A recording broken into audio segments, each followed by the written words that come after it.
وَلَقَدْ يَسَّرْنَا الْقُرْآنَ لِلذِّكْرِ فَهَلْ مِن مُّدَّكِرٍ۔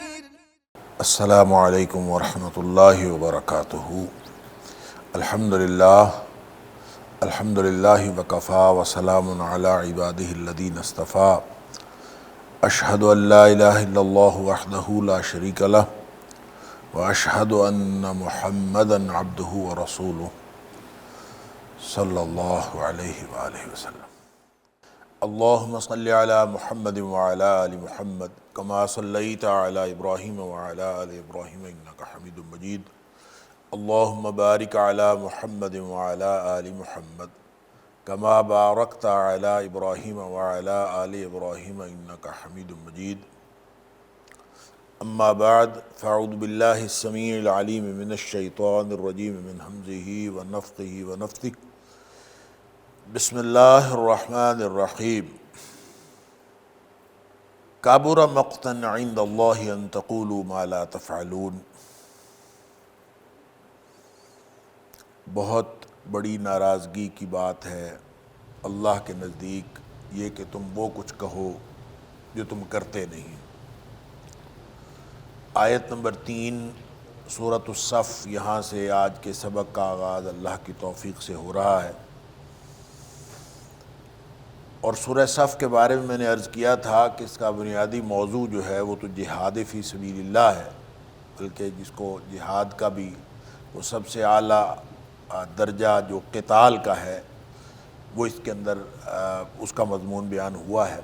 اور ابتدا میں جو بہت ہی اہم لما تقولون ما لا تفعلون آیت نمبر 2 کے اندر جو فرمایا کہ تم وہ کچھ کیوں کہتے ہو جو تم کرتے نہیں ہو، تو یہ قول و فعل کے تضاد کے حوالے سے میں نے عرض کیا تھا کہ اس سے مختلف مفاہیم مراد ہو سکتے ہیں، اور اس آیت نمبر 3 کے اندر بھی اسی کی تفصیل بیان فرمائی کہ یہ کہنا یعنی قول اور فعل میں تضاد ہونا یہ ناراضگی کبر مقتن، اللہ کی ناراضگی کے اعتبار سے بہت ہی بڑی بات ہے۔ کبر مقتن ناراضگی کے اعتبار سے بہت بڑی بات ہے عند اللہ، اللہ کے نزدیک، ان تقولوا یہ کہ تم کہو ما لا تفعلون جو تم کرتے نہیں ہو۔ تو اس سے ایک تو مراد یہ ہے کہ جو آدمی وہ کہے جس پر عمل نہ کرے بعد میں، تو ایسا کچھ نہیں کہنا چاہیے جس پر عمل نہ ہو، ایک معنی یہ ہے۔ اور اس کے بارے میں نے عرض کر دیا کہ اس کے پس منظر میں گزشتہ درس کے اختتام پہ میں نے عرض کر دیا تھا کہ 2 روایات ہیں کہ عبداللہ بن سلام رضی اللہ تعالیٰ عنہ کی اور ایک حضرت عبداللہ بن عباس رضی اللہ تعالیٰ عنہ کی، دونوں روایات اس کے بارے میں موجود ہیں۔ حضرت عبداللہ بن سلام رضی اللہ تعالیٰ عنہ تو فرماتے ہیں کہ ہم سب بیٹھے آپس میں باتیں کر رہے تھے، یعنی صحابہ کرام کی آپس میں گفتگو ہو رہی تھی کہ کون سا عمل جو ہے وہ اللہ کو سب سے زیادہ پسند ہے، تو وہ اگر ہمیں پتہ چل جائے تو ہم وہ کریں۔ تو آپس میں ہی کسی نے کہا کہ جا کے نبی پاک صلی اللہ علیہ وسلم سے پوچھ لینا چاہیے۔ پھر آپس میں ہی ہم اس طرح باتیں کر رہے تھے، کوئی یعنی پوچھنے کے لیے نہیں گیا، تو اس دوران نبی کریم صلی اللہ علیہ وسلم کی طرف سے پیغام آیا کہ آ کے میری بات سنو، اور جب ہم لوگ گئے تو وہاں جا کے نبی کریم صلی اللہ علیہ وسلم نے سورہ صف یہ پوری کی پوری سنا دی، اور اس میں یہ بتا دیا گیا کہ اللہ کو جو سب سے زیادہ بات پسند ہے وہ قتال فی سبیل اللہ ہے، اور جو وہ بھی اس طرح جو صفن کانہم بنیان مرصوص، جو ایک اس طرح کی قطار بنا کر اور اس طرح کی صف بندی کر کے لڑا جائے جیسے ایک سیسا پلائی ہوئی دیوار ہوتی ہے اور مضبوط عمارت ہوتی ہے، اس طرح سے لڑا جائے، یہ اللہ کو پسند۔ ابن عباس رضی اللہ تعالیٰ عنہ کی روایت کے مطابق جو علامہ ابن کثیر نے بھی اور علامہ طبری نے بھی ذکر کی ہے، اور یہ جو قول ہے حضرت ابن عباس رضی اللہ تعالیٰ عنہ کا یہ بھی صحیح ہے کہ وہ فرماتے ہیں کہ صحابہ کرام اسی طرح آپس میں باتیں کیا کرتے تھے کہ کون سا عمل اللہ کو سب سے زیادہ پسند ہے۔ تو جب یہ قتال کا حکم آ گیا تو اس کے بعد بعض لوگ جو تھے انہوں نے پس و پیش سے کام لیا اور اس کے بارے میں انہوں نے تھوڑا سا تردد کا اظہار کیا۔ اس میں سے بعض کمزور مسلمان بھی تھے، اور بعض لوگ جو منافقین تھے خاص طور پر، کیونکہ شروع میں مکہ مکرمہ کے اندر منافقین تو تھے نہیں، تو وہاں صحابہ کرام کا، بعض صحابہ کرام جو جذبے والے اور مضبوط ایمان والے تھے، ان کا دل کرتا تھا کہ ہم لڑیں، اور اس وقت ان کو یہ کہا گیا تھا کہ کفوا ایدیکم، کہ اپنے جو ہاتھ ہیں ان کو روکے رکھو، تو وہاں لڑائی کی اجازت نہیں دی گئی۔ اسی طرح مدینہ منورہ میں آنے کے بعد بھی ابتدا میں لڑائی کی اجازت نہیں دی گئی، اور پھر جب لڑائی کی اجازت دے دی گئی تو پھر اس میں سے جو خاص طور پہ منافقین تھے ان کو تو بہت ہی برا لگا کہ اب لڑنا پڑے گا۔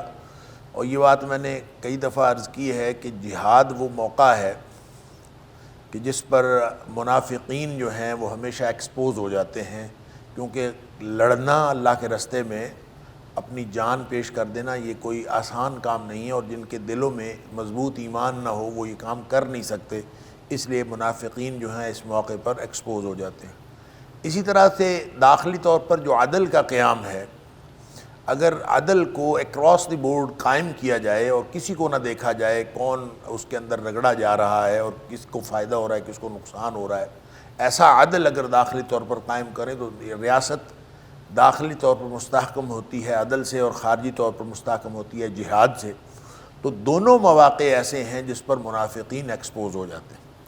تو یہ بنیادی طور پر تو منافقین کا ایک گروہ تھا، اور اس میں بعض کمزور مسلمان بھی تھے، اور اس کا تذکرہ میں نے آپ سے عرض کیا تھا کہ اللہ کریم نے سورہ نساء کی آیت نمبر 77 کے اندر بھی فرمایا، سورہ محمد کی جو آیت نمبر 20 ہے اس میں بھی فرمایا، جیسے سورہ نساء میں فرمایا الم تر الی الذین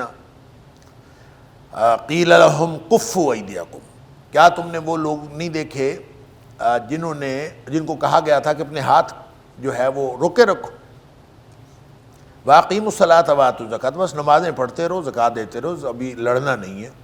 فلما کتب علیہم القتال، اور جب ان کے اوپر قتال فرض کر دیا گیا، اذا فریق منہم یخشون الناس، ان میں سے پھر ایسا گروہ بھی تھا، یعنی سارے مسلمان نہیں تھے کہ انہوں نے اس طرح کا رویہ کا اظہار کیا، بعض لوگ تھے، اذا فریق منہم، ان میں سے ایک گروہ تھا، یخشون الناس، جو لوگوں کے سے ڈرتے تھے اس طرح، یعنی لوگوں کی عظمت کا رعب اس طرح دل میں محسوس کرتے تھے کہ خشیت اللہ، جس طرح سے اللہ کی خشیت ہونی چاہیے، جس طرح سے اللہ کی عظمت کا رعب ہونا چاہیے، وہ لوگوں سے ڈرتے تھے، او اشد خشیہ، بلکہ اس سے بھی زیادہ، اللہ اکبر، اور یہاں تک لوگوں نے کہہ دیا ربنا لما کتبت علینا القتال، ہمارے اوپر قتال کیوں فرض کر دیا گیا۔ تو یہ گویا بنیادی طور پر منافقین کا کہنا تھا، اور اللہ تعالیٰ نے سورہ نساء میں بھی منافقین کا تذکرہ کیا ہے، اللہ تعالیٰ نے سورہ آل عمران میں بھی منافقین کا تذکرہ کیا ہے، سورہ احزاب میں بھی ذکر کیا ہے، اور اسی طرح سورہ محمد کے اندر بھی اللہ تعالیٰ فرماتا ہے کہ اہل ایمان تو یہ کہتے تھے کہ کیوں ہمارے اوپر جہاد فرض نہیں کیا گیا، اہل ایمان یہ کہتے تھے، اور جب ان کے اوپر جہاد فرض ہو گیا، فَإِذَا أُنزِلَتْ سُورَةٌ مُحْكَمَةٌ،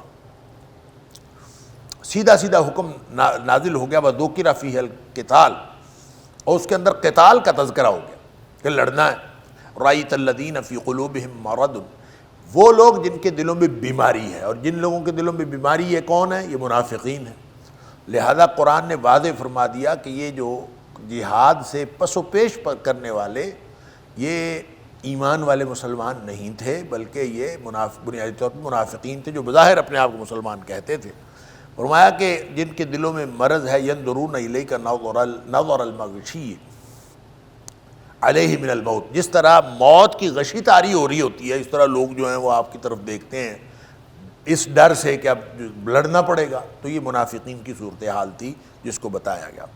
لہذا قتال اللہ کا پسندیدہ عمل ہے، وہ اگلی آیت میں آ جائے گا، آیت نمبر 4 میں، اور لما تقولون ما لا تفعلون جو ہے، تم وہ کیوں کہتے ہو جو کرتے نہیں۔ ایک تو یہ بات کہ آدمی اس طرح سے کہے جیسے وہ کہا جا رہا تھا کہ ہم وہ کریں گے جو اللہ کو سب سے زیادہ پسند ہے، تو وہ کہتے ہی کیوں ہو۔ تو ایسی بات کہنا جو آدمی کر نہ سکے وہ نہیں کہنی چاہیے، ایک مفہوم۔ دوسرا مفہوم اس کا یہ ہے جو میں نے پچھلے درس میں بھی عرض کیا کہ دوسرا مفہوم اس میں یہ بھی ہے کہ آپ کسی کا لما تقولون ما لا تفعلون، جو تم نے کیا نہیں ہے، یعنی جو تم کرتے نہیں ہو وہ اس کا دعویٰ کیوں کرتے ہو؟ یعنی لوگ کیا کسی اور نے کام ہے اور اس کو اپنے ذمے لے لینا اور اپنے نام کی اس کے اوپر نیم پلیٹ لگا لینا اور لوگوں کے کیے ہوئے کام کا کریڈٹ خود لینا۔ اور اس کے بارے میں اللہ کریم نے آیت نمبر 188 سورہ آل عمران کے اندر فرمایا لا تحسبن الذین یفرحون بما آتوا ویحبون ان یحمدوا بما لم یفعلوا۔ لوگوں کی ایسی بھی لوگ ہیں، ایسی بھی ایک قسم ہے جو اس بات پر خوش ہوتے ہیں کہ کام لوگوں نے کیے ہیں اور تعریف اس پر ان کی جائے، کہ حالانکہ انہوں نے کام کیا نہیں ہے، لیکن وہ وَيُحِبُّونَ ان کو بڑا پسند ہے ان یحمدوا کہ ان کی تعریف کی جائے بما لم یفعلوا کہ جو انہوں نے کیا نہیں۔ تو اللہ تعالیٰ فرماتا ہے دنیا میں اگر کوئی کر بھی دے، کوئی تعریف کر بھی دے، جو کام آپ نے کیا نہیں ہے اس پر آپ کی تعریف ہو جائے اور کوئی کریڈٹ کسی کا بنتا نہیں ہے، اس پر ساری دنیا اس کو کریڈٹ دے بھی دے، پہلی تو بات یہ بہت بری بات ہے۔ دوسری یہ ہے کہ اگر کوئی کریڈٹ دے بھی دے تو فرمایا فلا تحسبنہم بمفازۃ من العذاب، تو چاہے دنیا ساری اس کو کریڈٹ دے رہی ہو، عذاب سے وہ نہیں بچ سکتا۔ اللہ اکبر، یہ عذاب سے بچانے والی بات نہیں ہے، وہ اپنا عمل ہے کہ انسان الذین آمنوا وعملوا الصالحات، وہی عذاب سے بچیں گے جو ایمان والے ہوں گے اور نیک عمل کرتے ہوں گے۔ اسی طرح سے اس کا ایک معنی جو ہے وہ یہ بھی بنتا ہے کہ معاہدات جو کیے ہوئے ہیں لما تقولون ما لا تفعلون، جو معاہدات کیے ہوئے ہوں لوگوں کے ساتھ، کوئی بھی وعدے کیے ہوئے ہوں تو آپ اس وعدے کے خلاف کریں، معاہدے کے خلاف کریں۔ وہ وعدہ کوئی چھوٹا سا وعدہ بھی ہو سکتا ہے، کوئی بڑا معاہدہ بھی قومی لیول پہ بھی ہو سکتا ہے، اجتماعی سطح پر بھی ہو سکتا ہے۔ چھوٹی سی بات کوئی شخص کہے کہ تم ادھر آؤ اور میں تمہیں کچھ دوں گا، تم میرے پاس آ جاؤ میں تمہیں یہ دے دوں گا، یہ فلاں کام کر لو تو اس کے بعد میں تمہیں فلاں چیز دوں گا، یہ کوئی بھی اس طرح کا وعدہ، یہ چھوٹا سے چھوٹا وعدہ بھی ہو تو وہ بھی قول و فعل کے تضاد میں آئے گا۔ اور اگر کوئی بڑا معاہدہ ہو، کسی قوم نے کسی قوم سے کیا ہو، فارمل معاہدہ ہو اور اس کی خلاف ورزی بھی اسی طرح گناہ ہے جو قول و فعل کا تضاد جس طرح سے گناہ ہے۔ اور اس کے بارے میں فرمایا کبر مقتا، مقتا یمقت کا مطلب ہوتا ہے ناراض ہونا، مقتا ناراضگی کے اعتبار سے، کابورا بہت بڑی بات عند اللہ، اللہ کے نزدیک، گویا اس سے اللہ ناراض ہو جاتا ہے اگر قول و فعل کا تضاد ہو۔ تو نبی اکرم صلی اللہ علیہ وسلم نے ایک عورت کو دیکھا تھا کہ وہ اپنی کسی بچے کو کہہ رہی تھی کہ ادھر آؤ میں تمہیں کچھ دوں، ہاتھ میں ایسے ہی ہاتھ کر کے مٹھی کر کے، تو اس کو کہہ رہی تھی ادھر آؤ میں تمہیں کچھ دوں، ادھر آؤ میں تمہیں کچھ دوں۔ تو وہ بچہ اس کے پاس آ گیا تو آپ نے فرمایا اگر تو اس کو کچھ نہ دیتی، مطلب کہہ رہی ہو کہ آؤ میں تمہیں دیتی ہوں، اور اگر تم نہ دیتی، نہ کہ لو لم تعطیہ شیئا، اگر تم کوئی چیز بھی اس کو نہ دیتی، اللہ اکبر، یہ تیرے اوپر ایک جھوٹ لکھا جانا تھا کہ تم نے جھوٹا وعدہ کیا۔ لہذا لما تقولون ما لا تفعلون کے اندر یہ وعدے بھی آتے ہیں۔ تو قول و فعل کے تضاد میں وہ کام کیا جو کام کرنا نہیں ہے وہ کہتے کیوں ہو، نمبر 1، لوگوں کے کیے ہوئے کام اپنے کھاتے میں کیوں ڈالتے ہو، نمبر 2، کوئی یعنی دعویٰ کوئی غلط نہ کرو اپنے لیے، اور تیسری چیز وعدہ، کہ اگر کوئی وعدہ ہو کسی بھی طرح کا وعدہ، وہ چھوٹا ہو یا بڑا ہو یا بڑے معاہدات ہوں، وہ بھی سارے اس کے اندر آ جاتے ہیں۔ یہ بھی اللہ کی ناراضگی والا معاملہ ہے کہ اگر کسی سے آپ وعدہ کریں اور وہ وعدہ پورا نہ کریں۔ وَلَقَدْ يَسَّرْنَا الْقُرْآنَ لِلذِّكْرِ فَهَلْ مِن مُّدَّكِرٍ وَلَقَدْ يَسَّرْنَا الْقُرْآنَ لِلذِّكْرِ فَهَلْ مِن مُّدَّكِرٍ۔ اور اس لیے کہ اللہ تعالیٰ نے فرمایا ہے کہ ان العہد کان مسئولا، وعدہ جو ہے وہ پوچھا جائے گا، وعدے کے بارے میں پوچھا جائے گا۔ اور وہ وعدہ صرف وہ نہیں ہے جو ہم اللہ کے ساتھ کرتے ہیں، وہ وعدہ وہ نہیں ہے جو انسان نے کلمہ شہادت پڑھ کے اللہ تعالیٰ کے ساتھ عہد کیا ہے، یا ابتدائے آفرینش جب اللہ نے پوچھا تھا الست بربکم، کیا میں تم سب کا رب نہیں ہوں، تو سب نے کہا تھا کہ اللہ تو ہی ہمارا رب ہے، تو صرف وہ وعدہ مراد نہیں ہے بلکہ اس سے لے کر سارے کے سارے وعدے مراد ہیں. جیسے ہم نے سورہ مائدہ کی ابتدا میں پڑھا تھا اوفو بالعقود، سارے کے سارے وعدے پورے کرو، ہر شرعی حکم بھی وعدہ، لہذا ہر چیز جو ہے اس کو پورا کرو. اسی طرح اس کا ایک اور معنی یہ ہے کہ اس کی طرف بھی میں نے پچھلے درس میں بھی اشارہ کیا تھا کہ دعوت کے کام میں لما تقولون ما لا تفعلون، جو تم خود کرتے نہیں ہو وہ کہتے کیوں ہو؟ یعنی جس پر انسان کا عمل نہیں ہے اس کو آگے پہنچاتا کیوں ہے انسان؟ اس کا مطلب یہ ہے کہ دعوت کا کام نہیں کرنا چاہیے جب تک کہ اس پر انسان عمل نہ کرتا ہو. تو اگر خود عمل نہیں کرتا تو دعوت کا کام بھی نہ کرے. اس سے پھر لوگوں نے یہ مفہوم بھی نکالا ہے لما تقولون ما لا تفعلون سے، اور پھر اتنی بڑی اس میں اس کے اوپر وعید ہے کہ کبر مقتن عند اللہ، اللہ کے نزدیک بہت ہی بڑی ناراضگی کی بات ہے کہ ان تقولوا ما لا تفعلون، کہ تم اس بات کی دعوت دو جو تم کرتے نہیں ہو. لہذا اس کا معنی ایک معنی یعنی یہ بھی لے لیا گیا کہ دعوت دینا جو ہے وہ درست نہیں ہے جب تک انسان خود عمل نہ کرتا ہو. اور اس کے بارے میں میں نے عرض کیا تھا کہ ایک دلیل کے طور پر بہت سارے لوگ بیان کرتے ہیں، واللہ عالم کیوں بیان کرتے ہیں، وہ جو گڑ والی روایت ہے، وہ جو میں نے پچھلے درس میں بھی عرض کیا تھا کہ کسی وہ کہتے ہیں یہ بڑی من گھڑت بات ہے، اس کی کوئی حقیقت نہیں، کہ نبی کریم صلی اللہ علیہ وسلم کے پاس ایک خاتون آئی تھی، اس نے کہا میرا بچہ گڑ بہت کھاتا ہے تو آپ اس کو منع کریں کہ یہ گڑ نہ کھایا کریں. آپ نے اس کو کہا کل آنا، تو وہ اگلے دن آئی تو آپ نے بچے سے کہا کہ بیٹے گڑ نہ کھایا کرو.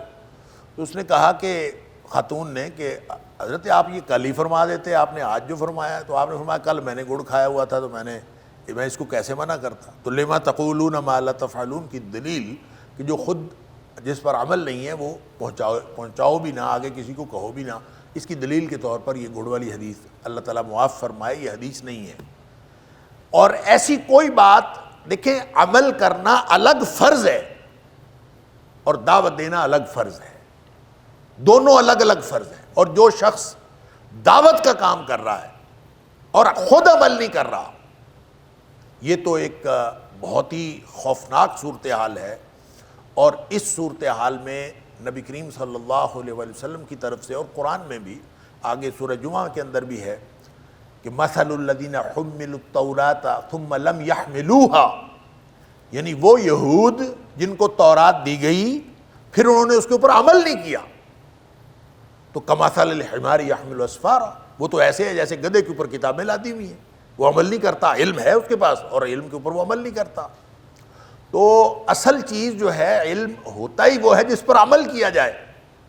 اور کوئی شخص اگر عمل نہیں کرتا تو اپنے فرض میں کوتاہی کرتا ہے، یہ الگ فرض ہے. اور جو شخص دعوت نہیں دیتا وہ بھی اپنے فرض میں کوتاہی کرتا ہے، یہ الگ فرض ہے. لہذا جب نبی پاک صلی اللہ علیہ وآلہ وسلم کی طرف سے مطلقاً حکم ہے کہ بلغوا عنی ولو آیا، بھلے ایک آیت ہو آپ میری طرف سے پہنچا دیجیے، اور یہ پہنچا دینا یہ ایک الگ فریضہ ہے. نبی پاک صلی اللہ علیہ وسلم نے فرمایا فَلْيُبَلِّغِ الشَّاهِدُ الْغَائِبَ، ہر وہ شخص جو موجود ہے یہ وہاں تک پہنچا دے، جو لوگ موجود نہیں ہیں ان تک پہنچا دے. تو اس کا مطلب یہ ہے کہ کوئی بھی چیز آگے پہنچانا یہ الگ فریضہ ہے. بعض اوقات نبی پاک صلی اللہ علیہ وآلہ وسلم نے فرمایا فَرُبَّ مُبَلَّغٍ أَوْعَى مِنْ سَامِعٍ، بہت سارے ایسے لوگ ہوتے ہیں کہ جن تک جب پہنچ جائے تو وہ سننے سے زیادہ یاد رکھنے کے والے ہوتے ہیں، یاد رکھنے والے ہوتے ہیں. تو جو اگر اس کو یاد رکھ لے پھر اس کو آگے بڑھا دے تو جو آپ کے لیے فائدہ ہی فائدہ ہے. تو آپ خود عمل کر سکیں یا نہ کر سکیں، کوئی دوسرا ہی اگر اس پر عمل کر لے تو اس کا فائدہ بھی آپ کو ہوگا. لہٰذا عمل کرنا الگ فرض ہے اور دعوت دینا الگ فرض ہے. ان دونوں کو یہ کہنا کہ چونکہ میں عمل نہیں کر رہا اس لیے میں نے دعوت نہیں دینی، یہ شرط دین نے عائد نہیں کی. البتہ وہ لوگ جو دعوت کا کام کرتے ہیں اور خود عمل نہیں کرتے ان کے لیے وعید بہت بڑی ہے. یعنی یہ تو ایک انتہا درجے کی ہٹ دھرمی ہے. جیسے یہود کے بارے میں فرمایا کہ تورات ان کے پاس آئی لیکن انہوں نے عمل نہیں کیا. اور قرآن نے سورہ بقرہ میں بھی فرمایا کہ دوسروں کو تم حکم دیتے ہو اتامرون الناس بالبر وتنسون انفسکم، لوگوں کو حکم دیتے ہو اپنا آپ بھول جاتے ہو، وہ حکم اپنے اوپر بھی لاگو کرو۔ اور جو لوگ اس طرح سے صرف دعوت کا کام کرتے ہیں اور خود عمل نہیں کرتے، اس کے لیے بڑی وعید ہے۔ میں نے عرض کیا حدیث کے اندر آتا ہے کہ جہنم میں ایک شخص جو ہوگا اس کی صورتحال یہ ہوگی کہ اس کی انتڑیاں باہر آ جائیں گی اور وہ اپنی انتڑیوں کے گرد چکر کاٹے گا، گھومے گا جیسے چکی گھومتی ہے۔ اللہ اکبر۔ اور لوگ جو ہیں جہنمی اس کے ارد گرد اکٹھے ہو جائیں گے، اس سے پوچھیں گے کیا مسئلہ ہے اس کے ساتھ، وہ خاص ہی عذاب ہو رہا ہوگا اس کو، اللہ تعالیٰ معاف۔ تو بتایا جائے گا، پھر وہ خود بتائے گا کہ میں اصل میں لوگوں کو نیکی کا حکم دیتا تھا، خود عمل نہیں کرتا تھا۔ یہ اس قدر خوفناک بات ہے۔ لہذا میں نے عرض کیا کہ دعوت دینے کے لیے عمل نہ ہو تو دعوت نہیں دی جا سکتی، یہ شرط نہیں ہے۔ دعوت تو دینی ہے، وہ الگ فرض ہے، اور عمل کرنا یہ الگ فرض ہے۔ اور اگر کوئی شخص دعوت کا کام کرتا ہے، یعنی یہ نہیں ہو سکتا کہ یہ ایکسکیوز کافی ہو کہ میں چونکہ عمل نہیں کرتا تھا اس لیے میں آگے نہیں پہنچاتا تھا۔ آگے نہ پہنچانا ایک گناہ ہے، عمل نہ کرنا دوسرا گناہ ہے۔ اور کوئی شخص اگر عمل نہیں کرتا ایک گناہ کرتا ہے، آگے بھی نہیں پہنچاتا دو گناہ کرتا۔ لیکن جب وہ آگے پہنچاتا ہے، یہ اصل میں دعوت کا کام ایسا ہے کہ یہ انسان کو عمل پر مجبور کرتا ہے۔ آپ اگر لوگوں کو کہیں گے گھر میں، اگر آپ مثال کے طور پر آپ گھر میں سب لوگوں کو کہیں کہ نماز پڑھو، اور خود نماز کا وقت آئے تو آپ نماز نہ پڑھو، تو آپ کو تو گھر والے افراد، آپ کے بچے ہی آپ کو جینے نہیں دیں گے۔ وہ کہیں گے کہ دیکھو یہ کہتا ہمیں ہے نماز پڑھو اور خود پڑھتا نہیں ہے، تو آپ کو مجبوراً پڑھنی پڑے گی۔ لہٰذا دعوت کا کام جو ہے یہ انسان کو عمل پر مجبور کرتا ہے۔ اور جو داعی ہوتا ہے، داعی، اللہ اکبر، یہ داعی کو اللہ تعالیٰ نے یہ ایک اعزاز بخشا ہے کہ وہ اس کے اوپر اس کے حالات ایسے بنا دیے جاتے ہیں کہ وہ اس پر عمل کرنا ہی پڑتا ہے۔ اگر وہ عمل نہ کرے تو پھر یہ بہت بڑا گناہ ہوتا ہے اور بہت بڑی وعید ہے اس کے لیے۔ اور داعی کے وہ کہتے ہیں کہ داعی تو ایک جیسے ننگی تلوار ہوتا ہے، اور ننگی تلوار کے اوپر یعنی بالکل سیدھی تلوار ہو اور یوں پڑی ہوئی ہو، اس کے اوپر آپ کوئی چیز رکھیں وہ ٹکتی نہیں ہے، کوئی ادھر گر جاتی ہے، کوئی ادھر گر جاتی ہے، کٹ جائے گی۔ تو داعی کا کردار ایسا ہوتا ہے کہ اس کے اوپر کوئی چیز ٹکتی نہیں ہے۔ داعی کیونکہ ہر وقت دعوت کا کام کرتا ہے، لہذا اس کو ہر وقت عمل کی ضرورت ہوتی ہے، اور اگر داعی اس پر عمل نہیں کرتا تو پھر اس کے لیے وعید اتنی ہی بڑی ہے، جیسے میں نے عرض کر دیا کہ نبی پاک صلی اللہ علیہ وسلم فرمایا قیامت والے دن یہ ہوگا۔ لہذا لما تقولون ما لا تفعلون میں سے یہ مفہوم نکالنا کہ دعوت دی نہیں جا سکتی جب تک آپ عمل نہ کریں۔ مثال کے طور پر آپ کے نماز کے اندر آپ کی نماز کی باقاعدگی میں کوتاہی بھی ہو تو بھی آپ لوگوں کو نماز کا تو کہیں گے، اور جب آپ دوسروں کو کہہ رہے ہوں گے تو ساتھ ہی ساتھ آپ کی اپنی نماز بھی درست ہوتی جائے گی۔ تو گویا دعوت کا عمل اپنے عمل کے لیے، ذاتی عمل کے لیے یہ معاون ہوتا ہے، لہذا یہ دعوت اور ذاتی عمل یہ ایک دوسرے کو کمپلیمنٹ کرتے، اور انسان جو ہے جو دعوت کا کام کرتا ہے اس کو عمل کرنا پڑتا ہے، اور عمل کرنے کے لیے دعوت مضبوط ہوتی ہے۔ جب انسان عمل کرتا ہے تو دعوت مضبوط ہوتی ہے، دعوت کا کام کرتا ہے تو عمل مضبوط ہوتا ہے، دونوں ایک دوسرے کو یہ سپورٹ کرتے ہیں۔ اس لیے دعوت کا کام لما تقولون ما لا تفعلون، جو آدمی دعوت کا کام کرتا ہے اس کو لازماً اس کے اوپر عمل کرنا چاہیے، وگرنہ وہ جو حدیث ہے وہ تو انتہائی خوفناک اور انسان کو جو ہے وہ پریشانی اور فکر میں مبتلا کر دینے والی ہے، جو آپ سب نے سن رکھی ہوگی، جس میں نبی پاک صلی اللہ علیہ وسلم نے فرمایا کہ جہنم جو سب سے پہلے سلگائی جائے گی، جہنم کی آگ دہکائی جائے گی سب سے پہلے، تو وہ زانی شرابی نہیں ہوں گے، وہ بدکار لوگ نہیں ہوں گے، وہ ظالم لوگ نہیں ہوں گے جن سے جہنم کی آگ دہکائی جائے گی، بلکہ فرمایا وہ تین قسم کے لوگ ہوں گے، ایک عالم اور قاری، اللہ اکبر، دوسرا سخی، اور تیسرا شہید۔ ایک شہید ہوا ہے، ایک سخی ہے، ساری زندگی مال دیتا رہا اللہ کے رستے میں بظاہر، اور تیسرا جو ہے وہ ساری زندگی قرآن پڑھتا پڑھاتا رہا اور قرآن سناتا رہا۔ لیکن جب اللہ کے دربار میں جائیں گے تو اللہ تعالیٰ ان تینوں کو فرمائے گا تم لوگ جھوٹ بولتے ہو، اور جھوٹ یہ نہیں ہوگا کہ انہوں نے پہنچایا نہیں ہوگا، پہنچایا ہوگا۔ جھوٹ یہ نہیں ہوگا کہ سخی نے سخاوت نہیں کی ہوگی، سخاوت کی ہوگی۔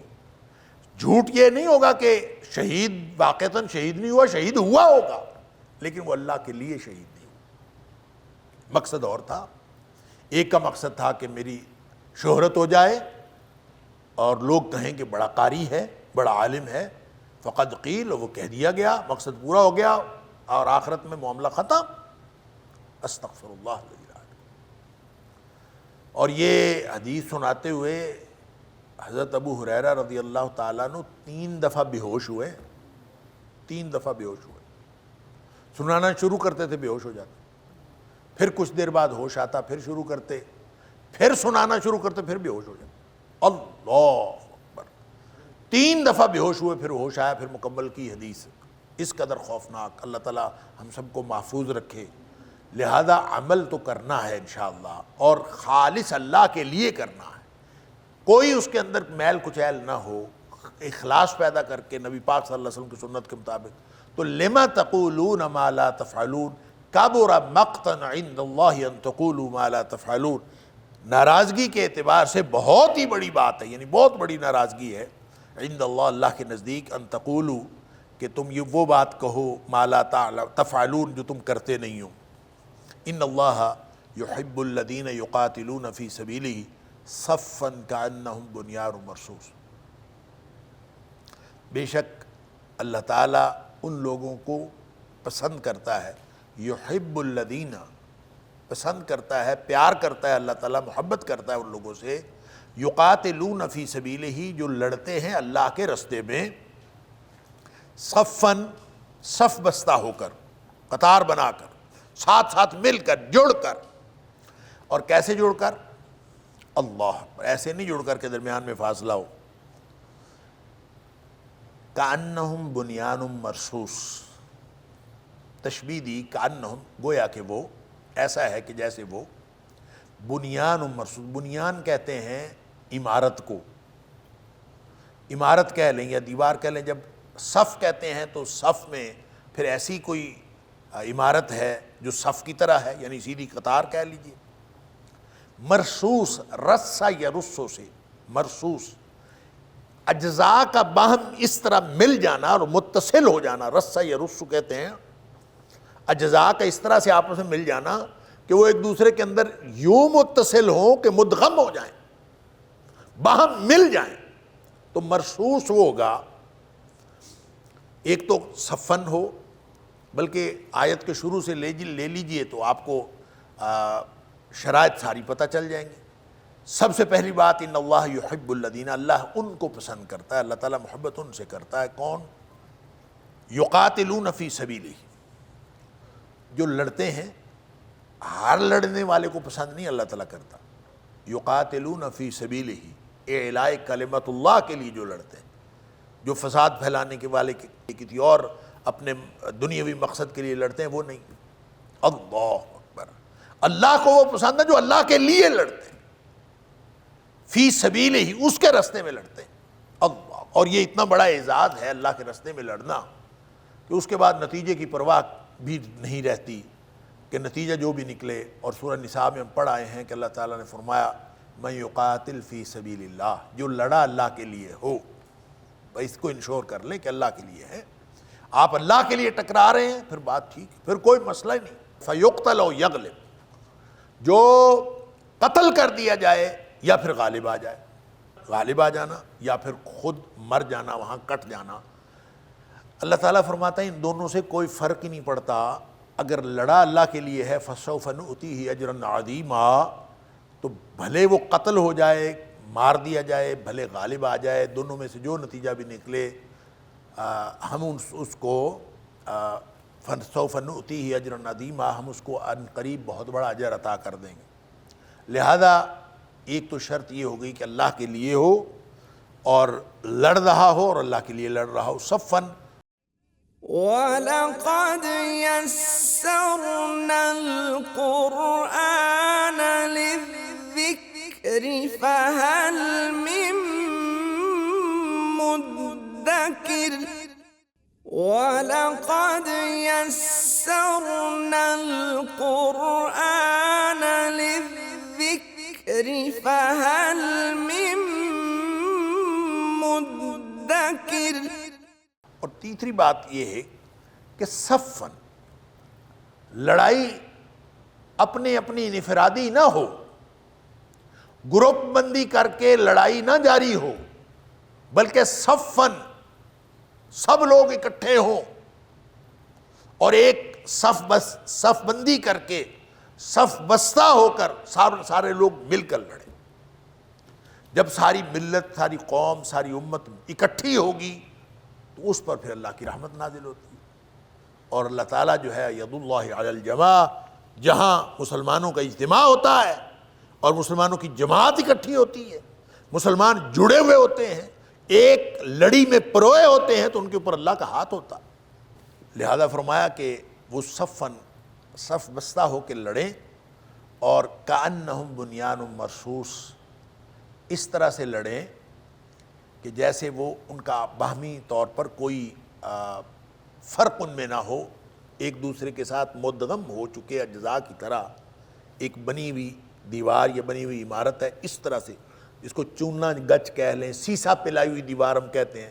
سیسا پلائی ہوئی دیوار اس لیے کہا جاتا ہے کہ جس دیوار کو بنا کر اس کے اوپر اگر پگھلا کے سیسا ڈالا جائے، لوہے کی دیوار ہو اور اس کے اوپر سیسا ڈال دیا جائے تو وہ پگھلا ہوا سیسا جو ہے وہ اس کی دراڑوں میں گھس جاتا ہے اور وہ ایک مضبوط دیوار، جب وہ خشک ہو جاتی ہے تو ایک مضبوط دیوار بن جاتی ہے، اور ایسے بنتی ہے کہ اس میں فرق بھی نہیں رہتا کہ یہ اینٹ الگ ہے اور یہ اینٹ الگ ہے، وہ ساری ایک ہو جاتی ہیں۔ تو اس طرح سے لڑو۔ ایک حدیث میں آتا ہے کہ نبی پاک صلی اللہ علیہ وسلم سے کسی شخص نے پوچھا، بخاری شریف میں ہے، ای الناس افضل، اللہ کے رسول صلی اللہ علیہ وسلم لوگوں میں سے سب سے اچھا، سب سے فضیلت والا کون آدمی ہے؟ فرمایا مومن، ایسا مومن یجاہد فی سبیل اللہ بمالہ و نفسہ، جو اپنے جان اور اپنے مال کے ساتھ اللہ کے رستے میں کوشش کرتا ہے اور اللہ کے رستے میں تگ و دو کرتا ہے، مال بھی لگا دیتا ہے، جان بھی لگا دیتا ہے، اللہ کے رستے میں جہاد کرتا ہے، یہ مومن اللہ کو سب سے زیادہ پسند ہے۔ صحابی پوچھتا ہے ثم من، اس کے بعد کون؟ چلیں پہلے نمبر پہ تو افضل وہی ہے کہ جو اللہ کے راستے میں جہاد کرتا ہے، قتال کرتا ہے، مال لوٹا دے یا جان۔ ثم من، فرمایا مومن، پھر وہ مومن فی شعب من الشعاب، جو گھاٹیوں میں سے کسی گھاٹی میں بیٹھا ہے، یتق اللہ، اللہ سے ڈرتا ہے، وَيَدَعُ النَّاسَ مِن شَرِّهِ، اور وہ لوگوں کو اپنے شر سے محفوظ رکھتا ہے۔ اب اندازہ کیجئے، ٹکراؤ ہو تو صرف اللہ کے لیے ہو، اعلاء کلمت اللہ کے لیے ہو۔ اگر اعلاء کلمت اللہ کے لیے ٹکراؤ نہ ہو تو پھر پیچھے ہٹ جانا بہتر ہے۔ وہ پیچھے ہٹ کے بے شک کسی گھاٹی میں جا کے بیٹھ جاؤ، مسلمانوں کے درمیان اور لوگوں کے درمیان فساد پھیلانے کی کوشش نہ کرو۔ یہ جہاد اور فساد کے فرق کو واضح کر دیتی ہے یہ حدیث۔ وہ شخص جس کے لڑائی کے نتیجے میں امت مسلمہ کے معاشرے میں فساد پھیلتا ہو، وہ کبھی جہاد نہیں ہو سکتا۔ جہاد صرف وہ ہے جس کے نتیجے میں اللہ کا کلمہ بلند ہو، جس کے نتیجے میں کفار پر اللہ کے دین کا غلبہ ہو۔ وہ نتائج کے اعتبار سے آپ سمجھ سکتے ہیں آج دنیا میں کس شخص کا کون سا اقدام اور کس گروپ کا کون سا اقدام وہ امت مسلمہ کے لیے فائدہ مند ہے اور کس کا امت مسلمہ کے لیے نقصان دہ ہے۔ اس سے آپ اندازہ کر سکتے ہیں کون سا جہاد ہے اور کون سا فساد۔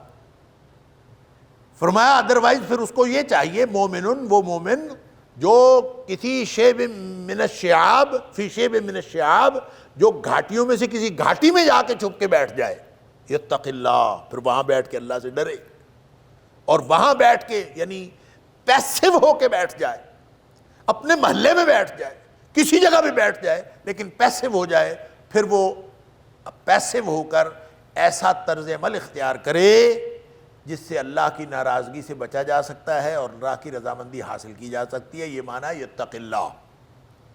وَيَدَعُ النَّاسَ مِنْ شَرِّهِ، اور لوگوں کو اپنے شر سے محفوظ کرتا ہے.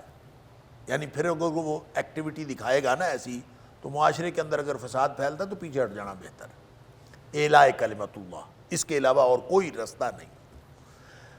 لہذا یہ ایک سیدھا رستہ فرما دیا، ان اللہ یحب الذین یقاتلون فی سبیلہ. اور میں نے آپ کو مقامات فرضیت قتال جو ہیں وہ بتائے ہوئے ہیں کہ ویسے تو قتال کے احکام قرآن میں بہت سارے مقامات پہ ہیں اور بہت تفصیل کے ساتھ ہیں. سورہ انفال ہے، سورہ توبہ ہے، سورہ آل عمران ہے، سورہ محمد ہے، بھری پڑی ہیں قتال کے احکام سے. لیکن جو مقامات فرضیت قتال ہیں وہ 3 ہیں. سورہ بقرہ کی آیت نمبر 190 کہ وَقَاتِلُوا فِي سَبِيلِ اللَّهِ الَّذِينَ يُقَاتِلُونَكُمْ، جو تم سے لڑتے ہیں تم سے لڑو. اور سورہ حج آیت نمبر 39 اُذِنَ لِلَّذِينَ يُقَاتِلُونَ بِأَنَّهُمْ ظُلِمُوا، ان کو قتال کی اجازت ہے جن کے اوپر ظلم کیا گیا ہے. اور تیسرا سورہ نساء آیت نمبر 75 کہ وَمَا لَكُمْ لَا تُقَاتِلُونَ فِي سَبِيلِ اللَّهِ وَالْمُسْتَضْعَفِينَ مِنَ الرِّجَالِ وَالنِّسَاءِ وَالْوِلْدَانِ الَّذِينَ يَقُولُونَ رَبَّنَا أَخْرِجْنَا مِنْ هَذِهِ الْقَرْيَةِ الظَّالِمَةِ. قریبی بستی پر ظلم ہو رہا ہو تو یہ 3 مقامات ہیں. ایک یہ کہ آپ کے اوپر ظلم ہو رہا ہے، کافر ظلم کر رہے ہیں. دوسرا یہ کہ آپ کے ساتھ جو ہے وہ کسی نے لڑائی شروع کر دی ہے. اور تیسرا یہ ہے کہ قریبی بستی پر ظلم ہو رہا ہو. یہ 3 مقامات فرضیت قتال ہیں. اس قتال فرض ہو جاتا ہے اس کے بعد، اور اس کے بعد اگر کوئی نہیں لڑتا تو پھر اللہ کی طرف سے اس کے اوپر وعید آتی ہے. عام حالات میں پیچھے ہٹ کے بیٹھ جانا اور پھر اس کو خواہ اس لیے کہ میں نے چونکہ جہاد کرنا ہے، میں نے جہاد برائے جہاد نہیں ہوتا، جہاد برائے مقصد ہوتا ہے. اور مقصد کیا ہے؟ اعلاء کلمت اللہ فی سبیلہ. اور جو اس طرح سے لڑتے ہیں پھر لڑائی جو ہے یہ جو کانہم صفن کانہم بنیان مرصوص جو ہے، یہ اس قدر بہترین اصطلاح ہے اور بہترین تشبیہ ہے قرآن کی. سارا قرآن ہی بہترین ہے، لیکن یہ تشبیہ اس طرح ہے کہ یہ پوری ملت اور قوم کے اندر جہاد کے میکانزم کو بھی واضح کرتی ہے اور ایک ملت کے مقصد اور اس کے عقیدے کو بھی واضح کرتی ہے. کہ دیکھیں قومیں اس وقت بنتی ہیں یا ملت اس وقت بنتی ہے جب اس کا مقصد ایک ہو. یعنی یہ نہیں آپ کہہ سکتے کہ لوگوں کی سوچ ایک جیسی ہو جائے. آپ یہ نہیں کہہ سکتے کہ لوگ سب لوگ ایک جیسا سوچنا شروع کر دیں. نہ لوگوں کی شکلیں ایک جیسی، نہ لوگوں کی آراء ایک جیسی، لوگوں کی رائے کا بھی اختلاف رہے گا. قومیں متحد ہوتی ہیں یا عقیدہ توحید پہ، یعنی اور عقیدہ توحید کی جب ہم بات کرتے ہیں تو اس کے اندر سارے عقائد، عقیدہ رسالت بھی آ جاتا ہے، عقیدہ آخرت بھی آ جاتا ہے. یا عقیدے پہ قوم اکٹھی ہوتی ہے یا کسی مقصد پہ اکٹھی ہوتی ہے. تو عقیدہ اور مقصد پہ جب سب اکٹھے ہو جائیں تو آپس میں بھلے رنگ مختلف ہو، بھلے قد مختلف ہو، بھلے ان کی صلاحیتیں بھی مختلف ہوں، بھلے ان کی رائے بھی مختلف ہو، لیکن کسی ایک مقصد کے لیے اور ایک عقیدے کے تحت جب وہ اکٹھے ہو جائیں گے تو یہ بنیان مرصوص ہوں گے کہ آپس میں ان کے درمیان میں سے ہوا بھی نہیں گزرنی چاہیے، سب یوں اکٹھے ہونے چاہیے. لہذا ہم نے یہ بالکل قریب میں دیکھا، بنیان مرصوص کے نام سے ہم نے ایک مارکا لڑا، اور اس مارکے کے اندر اگرچہ قرآن کی اصطلاح استعمال کی گئی اور لوگوں کو شاید اس کا پورا مفہوم بھی معلوم نہیں ہوگا، لیکن چونکہ قرآنی اصطلاح تھی اور قرآنی اصطلاح کا ایک اپنا مطلب ہے اور قرآنی اصطلاح کی اپنی ایک تاثیر ہے. لہذا یہ کیسے ہو سکتا ہے کہ کوئی شخص جو ہے وہ قرآنی رہنمائی کے اندر کوئی کام کرے اور اس کے اندر اللہ تعالیٰ برکت نہ ڈال دے؟ جب سب لوگ آپس میں سارے اختلافات کے باوجود ایک مقصد پہ اکٹھے ہو جائیں تو وہ سمجھ لیجئے بنیان مرصوص بن گئے. لہذا آپ کی موٹیویشن سب کی ایک ہو جائے، کوئی ایک مقصدیت ایک ہو جائے، عقیدہ ایک ہو. اگر آپ ایک عقیدے کے تحت کہ ہم سب ایک اللہ کو ماننے والے ہیں اور ایک اللہ کے دین کے لیے لڑنا ہے، اور ایک دشمن ہے جو اللہ اور اس کے دوستوں کا دشمن ہے، اور اس دشمن کے خلاف لڑنا ہے. اگر آپ مقصدیت کی وحدت ہو جائے گی تو یہ گویا ایسے ہی ہے جیسے بنیان مرصوص ہو گئے. اور اس کا مطلب یہ بھی ہے کہ سپہ سالار جو ہے وہ ان کی صف بندی ایسے کرے کہ فوج جو ہے وہ بغیر کسی یعنی پلاننگ اور حکمت عملی کی غلطی کے لڑے. یہ بھی اس کا مطلب ہے. نبی پاک صلی اللہ علیہ وسلم خود صفیں سیدھی کروایا کرتے تھے جنگ کے دوران. آپ خود اسٹریٹجی بنایا کرتے تھے. آپ خود بتایا کرتے تھے کہ فلاں ہراول دستہ ہوگا, فلاں فلاں طرف سے آئے گا, فلاں طرف سے آئے گا. اور یہ ہر ایک کی ہر معاملے میں دیکھیں. اب غزوہ احد ہے تو نبی کریم صلی اللہ علیہ وسلم تھی کیا حکمت عملی تھی زبردست. کہ آپ نے فرمایا کہ یہ جو جبل رمات والے 50 لوگ ہیں, یہ تو فتح ہو یا شکست تو انہوں نے ہٹنا ہی نہیں, ادھر ہی بیٹھے رہنا. اب یہ ہے اسٹریٹجی جو سپہ سالار بناتا ہے. اور اگر وہ بیٹھے رہیں تو یہ بنیان مرصوص ہے کیونکہ مقصد کی وحدت ہے.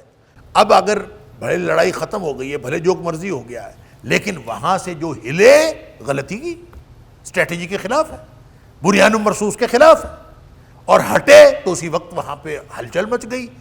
تو کہنے کی بات یہ ہے کہ جب مقصد اور عقیدے کی وحدت ہو اور بظاہر بھی پلاننگ جو فزیکل پلاننگ ہے, صفیں بنانا, قطاریں بنانا, لڑنا, اپنی آرمی کو اور اپنی پیدل فوج کو اور اپنی فضائیہ کو, اپنی نیوی کو, اپنی مختلف جو دستے ہیں ان کو ایک حکمت عملی کے تحت آگے بھیجنا اور جنگ کے اندر استعمال کرنا, یہ بھی کانہم بنیان مرصوص میں شامل ہے. لیکن اصل بات عقیدے اور مقصد کی وحدت ہے. عقیدے اور مقصد کی وحدت ہو تو مسلمان یوں ہوتے ہیں جیسے ایک دوسرے کے ساتھ جڑے ہوئے ہیں, ملے ہوئے, اور سب آپس میں ایک ہیں. اور جب ایک ہیں, مقصد ایک ہے, تو پھر پرواہی کوئی نہیں ہے, پھر کوئی مسئلہ نہیں ہے.